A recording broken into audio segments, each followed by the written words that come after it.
चलिए सभी को गुड आफ्टरनून।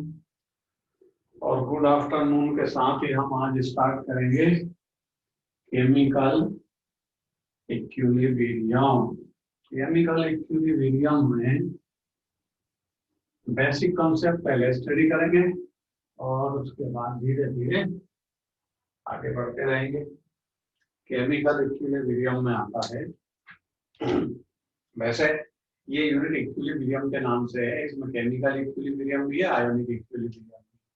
लेकिन सबसे पहले हम केमिकल इक्विलिब्रियम की स्टडी करेंगे और उसको स्टार्ट करने के पहले ये समझेंगे कि इक्विलिब्रियम पोजीशन क्या है। इक्विलिब्रियम किसी रिएक्शन का नाम नहीं है। इक्विलिब्रियम एक्चुअली रिएक्शन की स्टेज होती है। अब रिएक्शन की स्टेज है तो सबसे पहले आपको रिएक्शन समझना पड़ेगी। तो रिएक्शन में क्या होता है वो समझिए। कोई भी रिएक्शन है उसको रिप्रेजेंट करने का एक पैटर्न है, तरीका होता है। इस साइड इस तरह एरो होता है, एरो के साइड प्रोडक्ट होते हैं, जैसे प्रोडक्ट है सी और बी। ये दोनों प्रोडक्ट हैं, प्रोडक्ट एक भी हो सकता है, प्रोडक्ट दो भी हो सकता है। इस साइड कौन रहेगा? रिएक्टेंट। रिएक्टेंट को राइटिंग लिखने का जो पैटर्न है वो लेफ्ट साइड है और राइट साइड कौन होता है? प्रोडक्ट। एरो का साइन होता है दोनों के बीच में, ये सारी चीजें आपको पता है। टर्म कंडीशन एरो पर लिखी जाती है, प्रेशर कितना है, टेम्परेचर कितना है, अगर कोई कैटलिस्ट है तो यहाँ लिखा जाता है। उसके बाद इनकी अगर फिजिकल स्टेट कुछ है गिवन कि ये सॉलिड है, लिक्विड है कि गैस है, तो ऐसे स्मॉल ब्रैकेट में लिखा जाता है, जैसे गैस पर जी, जी पर गैस, जी, ये भी गैस और ये भी गैस। चारों ही फिजिकल स्टेट गैस में। सॉलिड होगा तो एस लिखेंगे, लिक्विड होगा तो एल लिखेंगे, स्मॉल ब्रैकेट। चलिए ये रिएक्शन लिखने का पैटर्न है। अब हमने बोला कि इक्विलिब्रियम तो रिएक्शन की स्टेज है। अब रिएक्शन की स्टेज है तो पहले हमने समझा रिएक्शन को। रिएक्शन जब स्टार्ट होती है उसको समझना पड़ेगा। जैसे कोई भी रिएक्शन आपने किसी कंटेनर में स्टार्ट, गैस फेस में मॉलिक्यूल है, गैस फेस में उसके कंपोनेंट है जो आपस में रिएक्शन करेंगे। इसका मतलब ये कितने होंगे? अरे ये तो रिएक्टेंट है ना, ये तो 100% होंगे, मतलब ये भी 100% होगा उस कंटेनर के अंदर और ये भी 100% होगा। इनिशियली प्रोडक्ट होगा नहीं। ये दोनों कितने परसेंट होंगे उस कंटेनर के अंदर? 0% ठीक है। अब यहां से रिएक्शन को हम स्टार्ट करेंगे। रिएक्शन को जब आप स्टार्ट करोगे तो रिएक्शन जब स्टार्ट होती है तो यहां पर ए का कंसंट्रेशन और बी का कंसंट्रेशन डिक्रीज होगा। मतलब इन दोनों का कंसंट्रेशन क्या होगा? डिक्रीज। कंसंट्रेशन के रेस्पेक्ट में डिक्रीज होंगे। और किसका कंसंट्रेशन इंक्रीज होगा? प्रोडक्ट का। प्रोडक्ट का कंसंट्रेशन क्या होता है? इंक्रीज टाइम के साथ। जैसा मान लीजिए ये टाइम को मान ले 10 सेकंड, ठीक है। टाइम को हमने कंसीडर कर लिया 10 सेकंड। ये दो रिएक्टेंट है, इनिशियली 100% थे। अब 100% का मतलब है कि ये 1 मोल है, ये भी 1 मोल है। ये 100% का मीनिंग हो सकता है। जब रिएक्शन को आप स्टार्ट करोगे कंटेनर में तो रिएक्टेंट का कंसंट्रेशन डिक्रीज होता है। रिएक्शन में रिएक्टेंट डिक्रीज होगा, ये रिएक्टेंट भी तो प्रोडक्ट में कन्वर्ट होंगे और प्रोडक्ट का कंसंट्रेशन इंक्रीज होगा। अब रिएक्टेंट का कंसंट्रेशन डिक्रीज हुआ सपोज, तो ये 100% से कितना रहेगी? 50%। अब जब ये 50% कंज्यूम हुआ तो ये भी तो 50% कंज्यूम होगा, दोनों इक्वल अमाउंट में रिएक्ट होंगे, तो ये डिक्रीज होगा, कितना बचा? 50%। अब बता उधर क्या होगा? ये डिक्रीज हुए 50% से तो ये इंक्रीज होंगे 50%। जीरो से कितना हो जाएगा? 50%। ये जीरो से कितना हो जाएगा? 50%। कितनी रिएक्शन कंप्लीट हो चुकी है? 50%। 50% रिएक्शन प्रोसीड हो चुकी है। अब 50% रिएक्शन का जो टाइम टेकन होता है उसको हम क्या बोलते हैं, टी हाफ, हाफ टाइम। आधी रिएक्शन कंप्लीट हो गई। आधी रिएक्शन कब कंप्लीट होगी, जब कंसंट्रेशन डिक्रीज होगा रिएक्टेंट का 50% और इनका कंसंट्रेशन 50% इंक्रीज हो जाएगा। अब इसके बाद क्या होगा, रिएक्शन चल रही है, रिएक्शन जब चल रही है तो रिएक्शन चलते चलते कंसंट्रेशन क्या होगा, कंसंट्रेशन रिएक्टेंट का 50% से भी और ज्यादा रिड्यूस होगा। ये कितना परसेंट हो जाएगा, 0%। ये कितना हो जाएगा, 0%, मतलब रिएक्शन कंप्लीट हो गई, रिएक्टेंट खत्म हो चुके ना। और ये कितना हो जाएगा, 100%। ये कितना हो जाएगा, 100%। रिएक्शन का एंड हो गया। बताओ रिएक्शन में होता क्या है, रिएक्शन में कुछ नहीं होता। रिएक्शन में टाइम के साथ रिएक्टेंट का कंसंट्रेशन डिक्रीज होता है, प्रोडक्ट का कंसंट्रेशन उसी रेस्पेक्ट में इंक्रीज होता है। इसका मतलब अगर हमें किसी रिएक्शन का रेट पता करना, रेट ऑफ रिएक्शन, क्या पता करना हमको, किसी रिएक्शन का रेट पता करना है, वो कितने रेट से चलती है, कितने टाइम में कितनी कंप्लीट। तो rate of reaction is defined as the, rate of reaction की डेफिनेशन सुनना, rate of reaction is defined as the change in concentration. Concentration change होगा, किसका कंसंट्रेशन चेंज होगा, अरे दोनों का तो चेंज हुआ, इसका डिक्रीज हुआ उसका इंक्रीज हुआ। इंक्रीज और डिक्रीज को लेते हैं हम कॉमन वे में चेंज। तो रेट ऑफ रिएक्शन का जो फार्मूला बनेगा वो क्या है, change in concentration of reactant or product. अब लिख करा है, रिएक्टेंट और प्रोडक्ट दोनों में से किसी एक की कंसंट्रेशन को चेंज पता करो, आपको रेट ऑफ रिएक्शन पता चल जाएगा। लेकिन किससे डिवाइड करना पड़ेगा, टाइम इंटरवल, टाइम से आपको डिवाइड करना पड़ेगा। तो बात समझी हमने। हम इक्विलिब्रियम की स्टडी कर रहे हैं, लेकिन इक्विलिब्रियम कब आएगा, जब हम रिएक्शन के बारे में तो समझे, रिएक्शन क्या होती है, उसका रेट क्या होता, उसको किस में मेजर करते हैं, ये सारी चीजें बेसिक समझने के बाद इक्विलिब्रियम की बात आएगी। तो अभी हम समझ रहे हैं कि रेट ऑफ रिएक्शन क्या है। तो रेट ऑफ रिएक्शन की डेफिनेशन सुनिए, rate of reaction is defined as the change in concentration of reactant or product in given time. जो रेट ऑफ रिएक्शन का फार्मूला है वही उसकी डेफिनेशन। फिर से बोलता है एक बार, rate of reaction is defined as the change in concentration of reactant or product in given time. Given time के अंदर कंसंट्रेशन चेंज होना किसका, या तो रिएक्टेंट का या प्रोडक्ट का, दोनों टाइम के साथ सेम कंसंट्रेशन में चेंज होगा। ये डिक्रीज होगा तो ये इंक्रीज होगा। इस तरह अब हम इसकी यूनिट पता करें, change in concentration of reactant or product. Concentration की यूनिट क्या है, कंसंट्रेशन की यूनिट है मोल पर litre. How many moles in 1 litre is called concentration. Concentration का मतलब क्या है, पहले पढ़ चुके हो आप, कंसंट्रेशन का मतलब होता है मोल पर litre. How many mole of substance in 1 litre, ये उसका कंसंट्रेशन। टाइम की यूनिट क्या ले लें इसमें, सेकंड। तो यूनिट क्या बन गई, मोल पर लीटर पर सेकंड। ये रेट ऑफ रिएक्शन की यूनिट बन गई। तो हम बात समझ रहे हैं, रिएक्शन क्या होती है, रेट ऑफ रिएक्शन क्या है, उसकी यूनिट क्या है। इन सारी चीजों को हम पहले नोट करेंगे, उसके बाद हम स्टडी करेंगे कि इसका एक लॉ है जिसको बोलते हैं हम लॉ ऑफ मास, उसकी स्टडी करेंगे।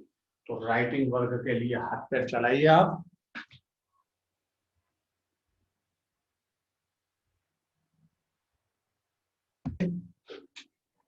लॉ ऑफ मास एक्शन, इसकी बात करेंगे, लॉ ऑफ मास एक्शन।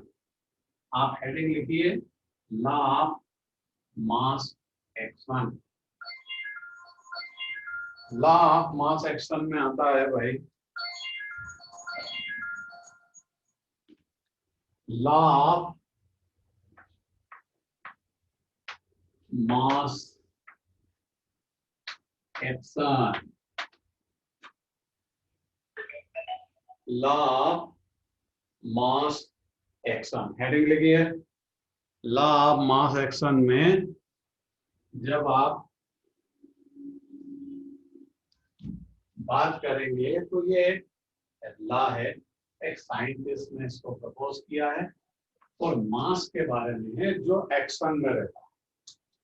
अब यहाँ रिएक्टेंट का मास भी एक्शन में होता है, उसके बेस पर ये रूल ध्यान से समझ।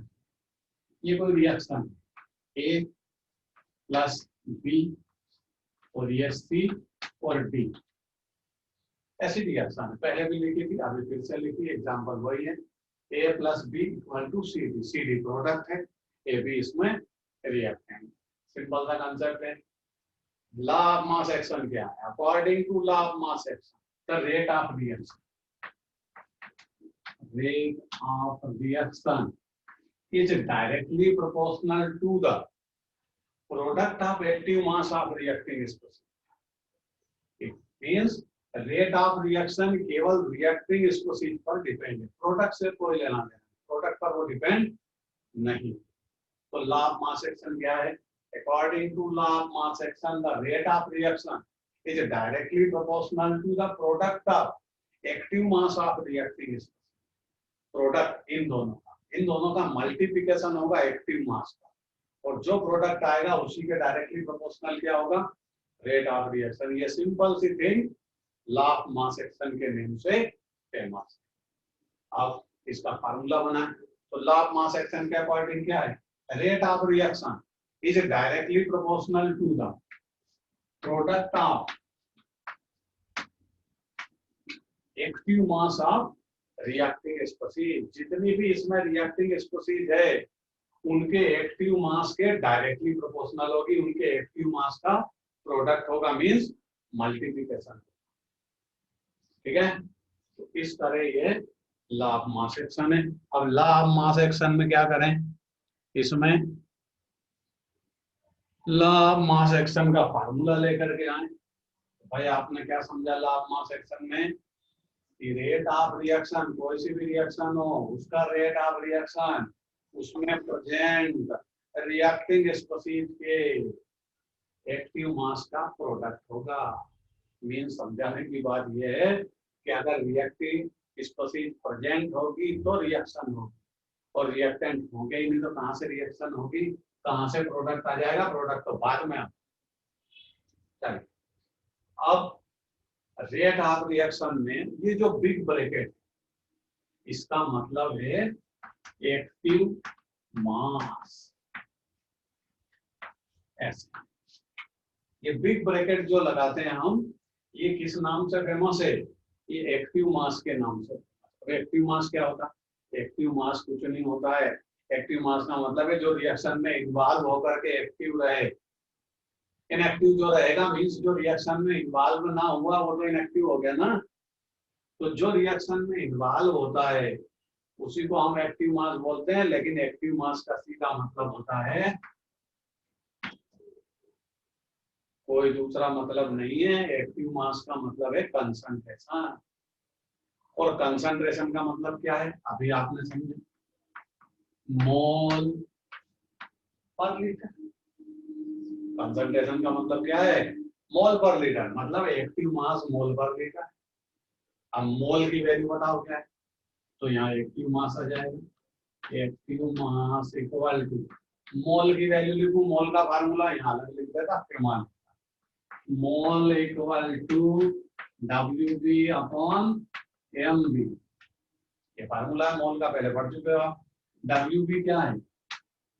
वेट ऑफ सब्सटेंस, जिसकी हम बात कर रहे हैं, जो रिएक्टिंग स्पीशीज है उसका वेट, अपॉन उसका मोलर मास।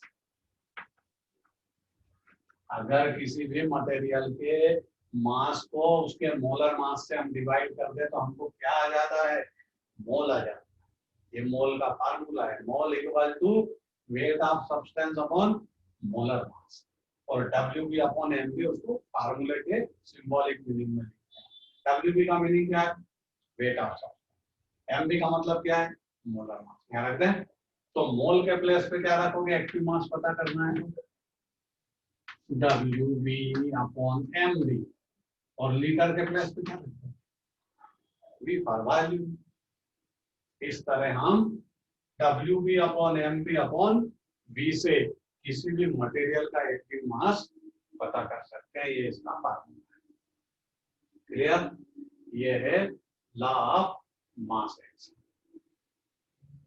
ठीक है, तो लॉ ऑफ मास एक्शन क्या है, rate of reaction is directly proportional to the product of active mass of reacting species. Reacting species के कंसंट्रेशन पर ही रेट ऑफ रिएक्शन डिपेंड होता है।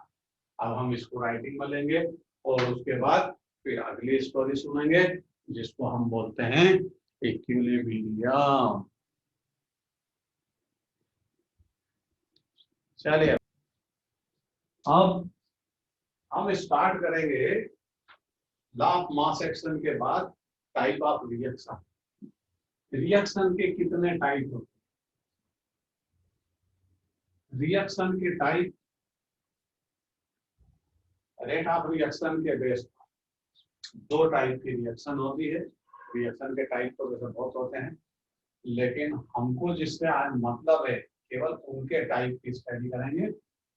तो हेडिंग लिखिए, टाइप्स ऑफ रिएक्शन। रिएक्शन दो टाइप की जिससे हमें मतलब है। पहली रिएक्शन इरिवर्सिबल, पहली रिएक्शन इरिवर्सिबल रिएक्शन, और दूसरी रिएक्शन रिवर्सिबल रिएक्शन। अब आपको पता है इरिवर्सिबल रिएक्शंस वो रिएक्शंस होती है जिनमें reactant convert into product only, जिनमें रिएक्टेंट केवल प्रोडक्ट में कन्वर्ट होता, प्रोडक्ट वापस रिएक्टेंट में कन्वर्ट नहीं होगा। उस टाइप की रिएक्शंस का नेम होता है इरिवर्सिबल रिएक्शन। एक एग्जांपल लेते हैं, तो HKClO3, जब इसको आप हीट सप्लाई करोगे तो ये किसमें कन्वर्ट होगा, तो HKCl+3O2, ऑक्सीजन लिबरेट होती है। ऑक्सीजन की लेबोरेटरी मेथड है, जनरल मेथड में आती है ऑक्सीजन को प्रिपेयर करने के। तो HKClO3 को जब हीट सप्लाई की तो HKCl+3O2 का फॉर्मेशन हुआ। ये रिएक्शन इरिवर्सिबल रिएक्शन का एग्जांपल है। मींस इसमें KClO3 को आप रिएक्टेंट कंसीडर कर ऑक्सीजन और KCl में कन्वर्ट कर सकते हैं। ये दोनों मिलकर के इसको आपको नहीं देंगे। ऐसी दुनिया में बहुत सारी रिएक्शंस है जो इरिवर्सिबल है, जो ओनली वन डायरेक्शन कंप्लीट होती है, प्रोसीड होती है, जिसमें रिएक्टेंट प्रोडक्ट में कन्वर्ट होगा, only product does not convert into reactant. दूसरा टाइप की रिएक्शन है दुनिया में रिवर्सिबल। रिवर्सिबल रिएक्शन वो रिएक्शन से जो दोनों डायरेक्शन में फ्लो होगी, reactant convert to product and product convert to reactant. Means reaction forward direction में भी जाएगी और रिएक्शन बैकवर्ड डायरेक्शन में भी जाएगी। जैसे N2 gas plus 3H2 gas gives hydrogen 3 gas. ये अमोनिया की हेबर प्रोसेस, इसको क्या बोलते हैं, अमोनिया हेबर प्रोसेस। इसमें नाइट्रोजन 1 मोल होती है, हाइड्रोजन 3 मोल होती है, दोनों को आपस में रिएक्ट करते हैं, फॉरवर्ड डायरेक्शन में अमोनिया का फॉर्मेशन होगा। और अगर क्लोज कंटेनर है तो अमोनिया का फिर से डिकम्पोजिशन होने लगेगा, अमोनिया की साइड आने लगेगी, अमोनिया डिकम्पोज होगी हाइड्रोजन और नाइट्रोजन में। मतलब ये रिएक्शन दोनों डायरेक्शन में फ्लो होगी, forward as well as backward. इस टाइप की रिएक्शन को हम बोलते हैं रिवर्सिबल रिएक्शंस। अब रिवर्सिबल रिएक्शन फॉरवर्ड डायरेक्शन में भी जाएगी और बैकवर्ड डायरेक्शन में भी जाएगी। फॉरवर्ड डायरेक्शन के रेट को क्या बोलेंगे, RF। बैकवर्ड डायरेक्शन के रेट को क्या बोलेंगे, RB। Rate of backward reaction, rate of forward reaction. जब आप रेट ऑफ फॉरवर्ड रिएक्शन लिखोगे, देखिए RF, rate of forward reaction किसके डायरेक्टली प्रोपोर्शनल होगा, concentration of N2 gas and concentration of H2 gas. Nitrogen और हाइड्रोजन इसके reactive species है, तो फॉरवर्ड रेट ऑफ रिएक्शन तो इन दोनों के एक्टिव मास पर डिपेंड होगा ना, अभी लिखा लास्ट मास। और जब ये रिएक्शन बैकवर्ड फ्लो करेगी तो rate of backward reaction is directly proportional to the concentration of ammonia gas. किसके कंसंट्रेशन पर डिपेंड है? बैकवर्ड रिएक्शन अमोनिया के कंसंट्रेशन पर डिपेंड होगी। तो कि बैकवर्ड रिएक्शन में अमोनिया इसका रिएक्टिव स्पीशीज बन चुका है, जब रिएक्शन इधर चलेगी फॉरवर्ड तब ये दोनों रिएक्टेंट, और रिवर्सिबल प्रोसेस में रिएक्शन जब बैकवर्ड फ्लो करेगी तो फिर ये रिएक्टिव, फिर ये प्रोडक्ट। इस तरह रिएक्शन कितने टाइप की होती है?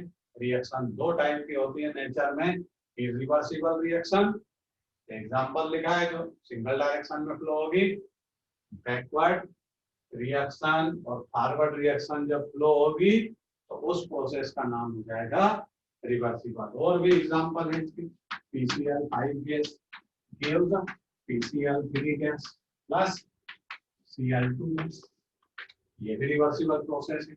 इसमें पहले PCl5 डिसोसिएट होगा PCl3 एंड Cl2 में, और फिर ये इधर भी फ्लो हो सकती है बैकवर्ड।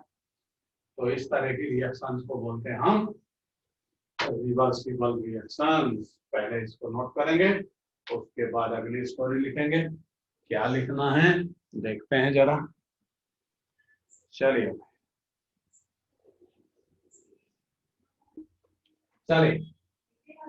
यहां से टाइप्स ऑफ रिएक्शन के बाद हम अब स्टार्ट करेंगे कि इक्विलिब्रियम क्या होता है। इक्विलिब्रियम रिवर्सिबल प्रोसेस में अटेंड होता है और ये रिएक्शन की स्टेज है।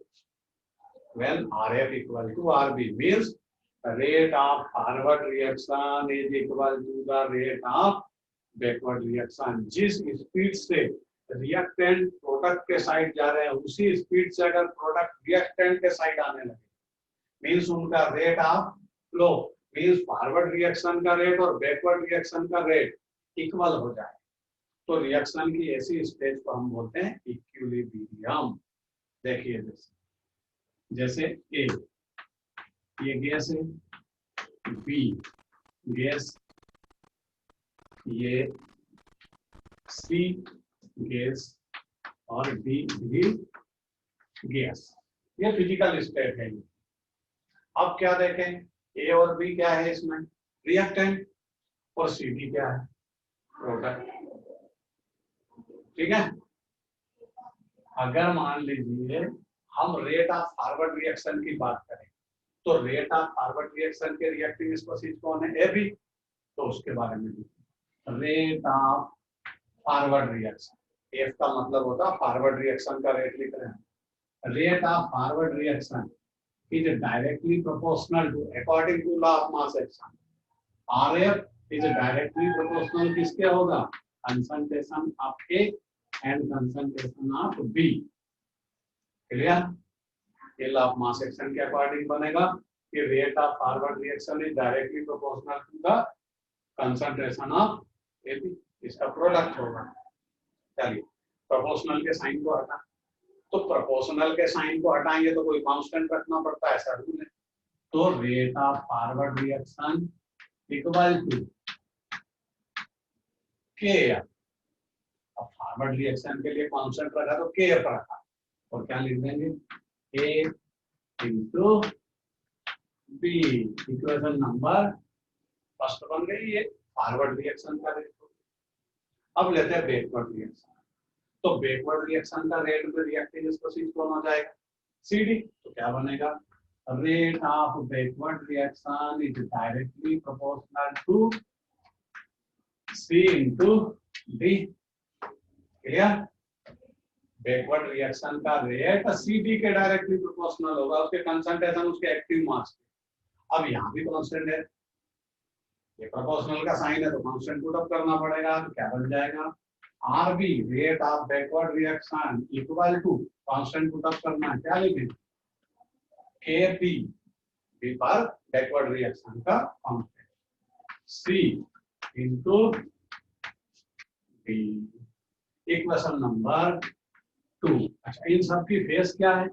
सबकी फेस गैस, ध्यान दें, ये लीजिए गैस फेस, यहाँ भी गैस फेस, सी और टी। क्लियर? अब इक्विलिब्रियम कब आता है? इक्विलिब्रियम की कंडीशन है, इक्विलिब्रियम, इक्विलिब्रियम कोई रिएक्शन नहीं है, इक्विलिब्रियम रिएक्शन की स्टेज है। कब? when RF equal to RB, rate of forward reaction, और रेट ऑफ बैकवर्ड रिएक्शन का रेट इक्वल हो जाए।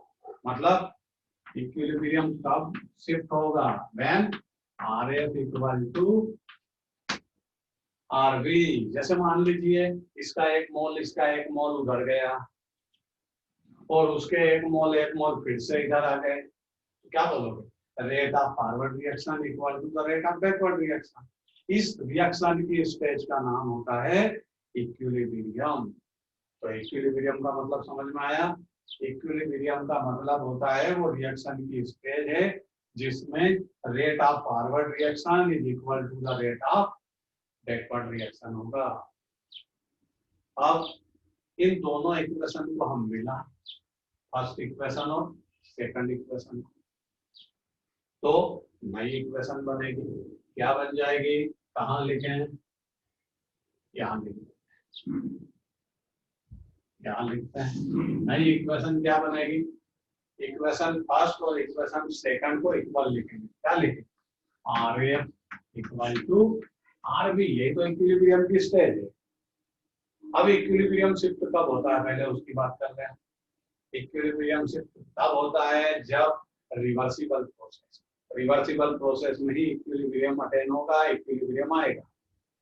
दूसरी कंडीशन, इक्विलिब्रियम तब शिफ्ट होता है जब कंटेनर क्या हो? क्लोज कंटेनर हो, तब इक्विलिब्रियम अटेन हो। और इक्विलिब्रियम क्या है? Equilibrium RF equal to RB होगा, तब इक्विलिब्रियम होगा। पहली कंडीशन। दूसरी कंडीशन, क्लोज कंटेनर होना चाहिए, रिएक्टेंट और प्रोडक्ट वहीं होना चाहिए। अगर मान लीजिए आपने रिएक्शन स्टार्ट किया और प्रोडक्ट वहां से भाग गए, तो फिर रिवर्सिबल प्रोसेस नहीं होगा। वन डायरेक्शन में रिएक्शन फ्लो होगी, सीधी वहां से जा चुके, इक्विलिब्रियम शिफ्ट नहीं होगा। तो इक्विलिब्रियम की सेकंड कंडीशन क्या है? ये क्लोज कंटेनर में अटेन करता है। ठीक है? अब RF इक्वल टू RB, मतलब इक्वेशन फर्स्ट और सेकंड को इक्वल लिखें। क्या लिखेंगे? ये वाले रिएक्शन को लिखेंगे A into B equal to KB C into B। दोनों का रेशो बना, तो KF अपॉन KB रेशो बना, क्या बन जाएगा? C into D upon A into B। ये बन गया रेशो। अब KF फॉरवर्ड रिएक्शन का रेट कांस्टेंट था, KB बैकवर्ड रिएक्शन का रेट कांस्टेंट था, और इन दोनों का रेशो क्या लिख देगा? KF upon KB equal to होता है KC। अब बोलोगे KC क्या होता है? तो KC होता है इक्विलिब्रियम कांस्टेंट। KF क्या था? KF हमने फॉरवर्ड रिएक्शन का रेट कांस्टेंट आइडेंटिफाई किया था। KB क्या था? बैकवर्ड रिएक्शन का रेट कांस्टेंट आइडेंटिफाई किया, मींस उसको कंसीडर किया कि KB बैकवर्ड रिएक्शन का रेट कांस्टेंट, और इन दोनों का रेशो क्या होता है? KF upon KB equal to KC। KC क्या है? KC equilibrium constant. तो इसके प्लेस पे KC रख लीजिए, तो KC का फार्मूला क्या बन जाएगा? C into D upon A into B। ये आ गया KC का फार्मूला। KC equilibrium constant. अब इक्विलिब्रियम कांस्टेंट क्या है? इक्विलिब्रियम कांस्टेंट इन दोनों के इक्वल है। ये कौन है? अरे C और D कौन है? प्रोडक्ट का कंसंट्रेशन। AB क्या है? रिएक्टेंट का कंसंट्रेशन। मतलब KC क्या है? अरे इक्विलिब्रियम कांस्टेंट KC कंसंट्रेशन का और प्रोडक्ट के कंसंट्रेशन और रिएक्टेंट के कंसंट्रेशन का रेशो है। क्लियर? कैसी क्या है? Equilibrium constant. और ये किसके इक्वल होता है? Concentration of product upon concentration of reactant. Means ये प्रोडक्ट के कंसंट्रेशन और रिएक्टेंट के कंसंट्रेशन का रेशो है। CD upon AB equal to केस। तो यहाँ गैस फेस लिखेंगे, जी लिखना पड़ेगा। तो ये सब gas face.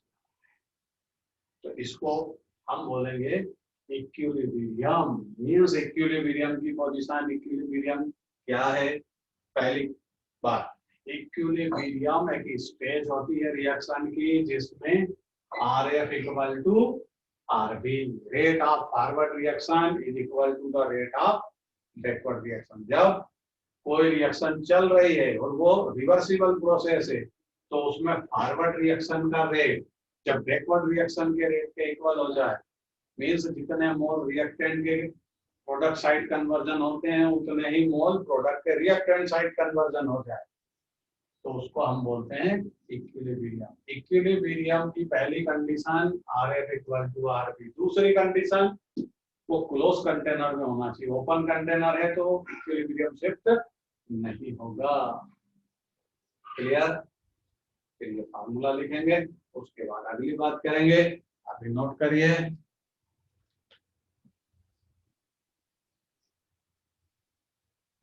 Types of equilibrium. अब इक्विलिब्रियम के टाइप की स्टडी करेंगे कि इक्विलिब्रियम कितने टाइप का होता है। तो हेडिंग लिखिए, types of equilibrium. Equilibrium 3 type का होता है। कितने टाइप का? 3 टाइप। First, physical equilibrium. अब इक्विलिब्रियम का मतलब आपको समझ में आ गया। इक्विलिब्रियम का मतलब होता है कि जब rate of forward reaction rate of backward reaction के इक्वल हो, उसको हम क्या बोलते हैं? इक्विलिब्रियम। इक्विलिब्रियम कितने टाइप का? 3 टाइप का। पहला इक्विलिब्रियम फिजिकल इक्विलिब्रियम, जब फिजिकल स्टेट में इक्विलिब्रियम है। एग्जांपल याद है आपको? H2O solid, H2O liquid and H2O gas. पता है सबको, सिंपल सा एग्जांपल है। इसी से पूरा यूनिवर्स चलता है, दुनिया चल रही है। H2O नॉर्मल टेम्परेचर पर लिक्विड स्टेट में रहेगा, लेकिन आप उसको कूल करोगे तो वो सॉलिड स्टेट में ट्रांसफर हो जाएगा, और आप उसको हीट सप्लाई करोगे तो वो वेपर स्टेट गैस स्टेट में चला जाएगा। इसको बोलते हैं फिजिकल इक्विलिब्रियम।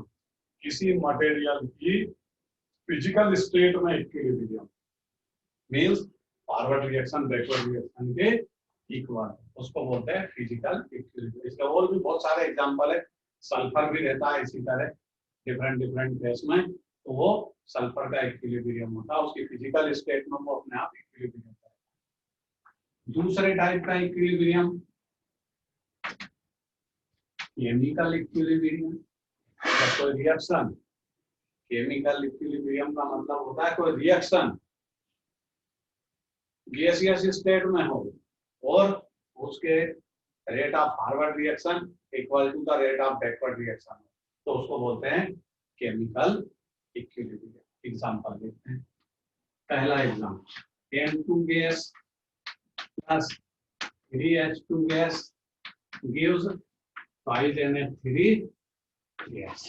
ये रिएक्शन, बट ये इक्विलिब्रियम है क्योंकि rate of forward reaction is equal to the, इसमें क्या पॉसिबल है? Backward reaction. जब ऐसा होगा तभी इक्विलिब्रियम शिफ्ट होगा। कभी भी हम ऐसा नहीं बोलेंगे कि इक्विलिब्रियम शिफ्ट होगा हमेशा ही। जब फॉरवर्ड रिएक्शन और बैकवर्ड रिएक्शन का रेट इक्वल होगा तब ये रिएक्शन इक्विलिब्रियम में आएगी। हर टाइम इक्विलिब्रियम में नहीं रह सकती। ये अपने पर डिपेंड है कि अपन इसको फॉरवर्ड ले जाना चाहते हैं या बैकवर्ड। कंडीशन अप्लाई करिए, चेंज हो जाएगी डायरेक्ट। दूसरा, PCl5 gas gives PCl3 gas plus Cl2 gas. ये रिएक्शन की इक्विलिब्रियम में होगी। और इक्विलिब्रियम कब शिफ्ट होता है? जब क्लोज कंटेनर ओपन कंटेनर होगा, प्रोडक्ट अगर भाग गया, प्रोडक्ट अगर यहाँ से भाग गया तो इक्विलिब्रियम शिफ्ट नहीं होगा, क्योंकि बैकवर्ड रिएक्शन पॉसिबल नहीं है, इसलिए प्रोडक्ट वही होना चाहिए। Number 3, N2 gas plus O2 gas gives 5NO gas. इस तरह भी इक्विलिब्रियम में होता है। और इसमें जो रिएक्शन आपको काम आएगी वही लिखिए, सिंपल सी रिएक्शन है। N2O4 gives 5NO2 gas। ये भी इक्विलिब्रियम।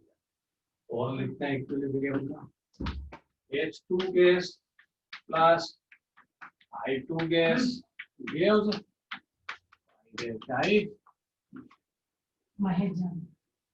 इक्विलिब्रियम में शिफ्ट होगा। अब यहां से ये केमिकल इक्विलिब्रियम है।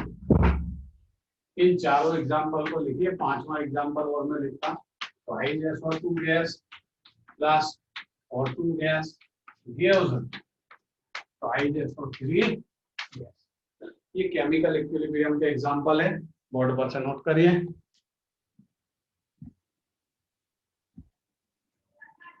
तीसरे टाइप का जो इक्विलिब्रियम, उसको हम बोलते हैं आयोनिक इक्विलिब्रियम। पहला टाइप कौन सा था? फिजिकल इक्विलिब्रियम, जब मटेरियल फिजिकल स्टेट में इक्विलिब्रियम शिफ्टिंग है।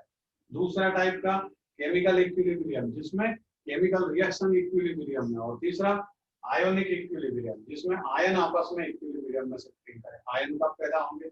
जैसे मान लीजिए NaCl, ये सॉलिड है और आपने इसको मोल्टन स्टेज में ले गए, तो ये डिसोसिएट होगा।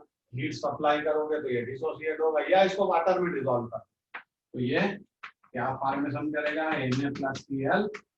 ये सब कंटेनर में, NaCl का सॉल्यूशन कंटेनर में। पहले क्या हुआ? इधर से डिसोसिएशन होके Na+Cl- बना। अब क्या होता है? ये पॉजिटिव नेगेटिव, तो फिर से अट्रैक्शन होने लगेगा, तो ये एसोसिएट होने लगेंगे, रिएक्शन इधर जाने लगेगा। तो ऐसे केस में हम क्या बोलेंगे उसको? Ionic equilibrium. जब कोई इलेक्ट्रोलाइट, इसको इलेक्ट्रोलाइट बोलते हैं, जब कोई मटेरियल, जब कोई सब्सटेंस अपने ही आयन के साथ इक्विलिब्रियम में शिफ्टिंग कर ले, तो आयोनिक इक्विलिब्रियम। ये तीसरा इक्विलिब्रियम भी लिखिए। फिर अपने को स्टडी करना है chemical equilibrium. Chemical equilibrium, ionic equilibrium की यूनिट अलग से स्टडी करेंगे।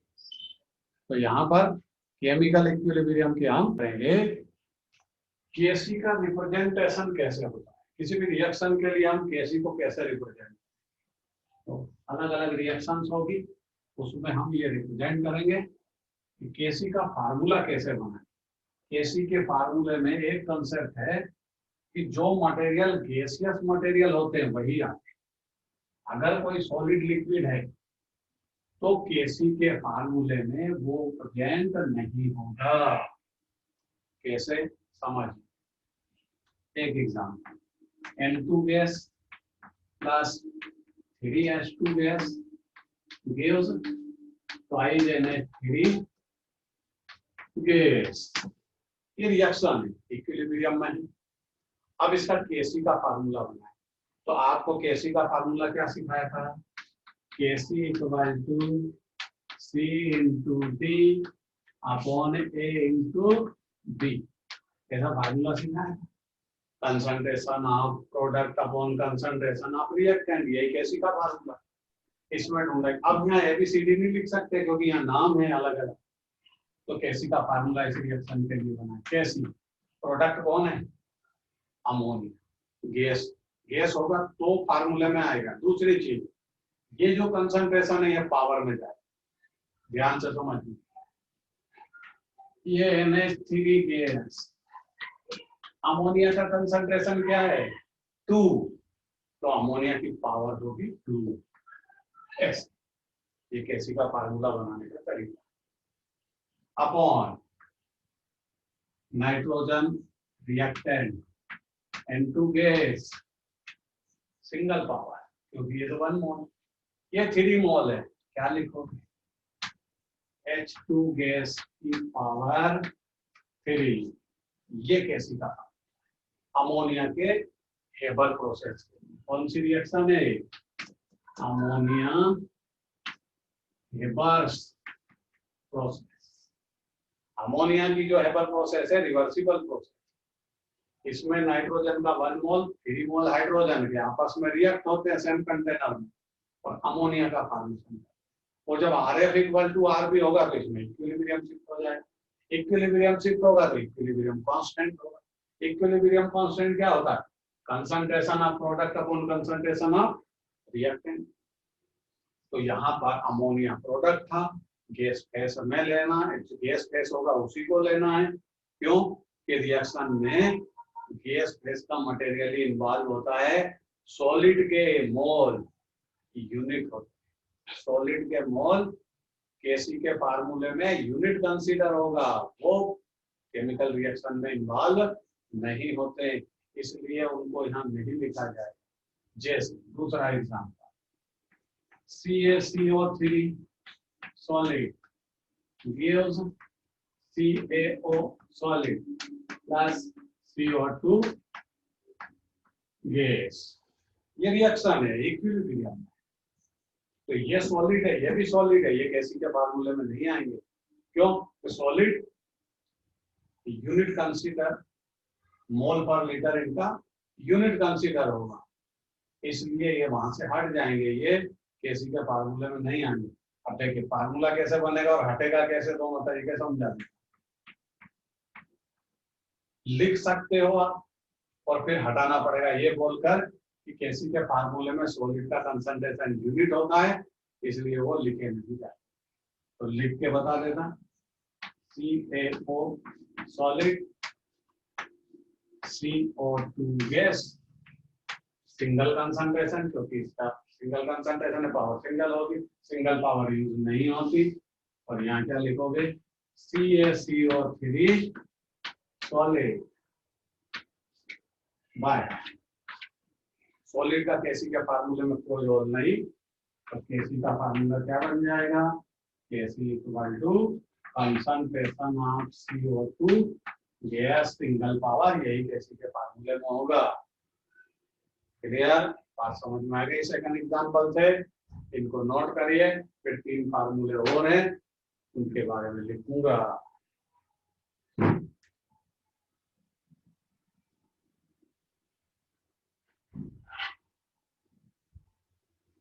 अब यहां से अगली रिएक्शंस लेते हैं कुछ जो हमने स्टडी की है और उनके लिए केसी के फार्मूले बनाते हैं।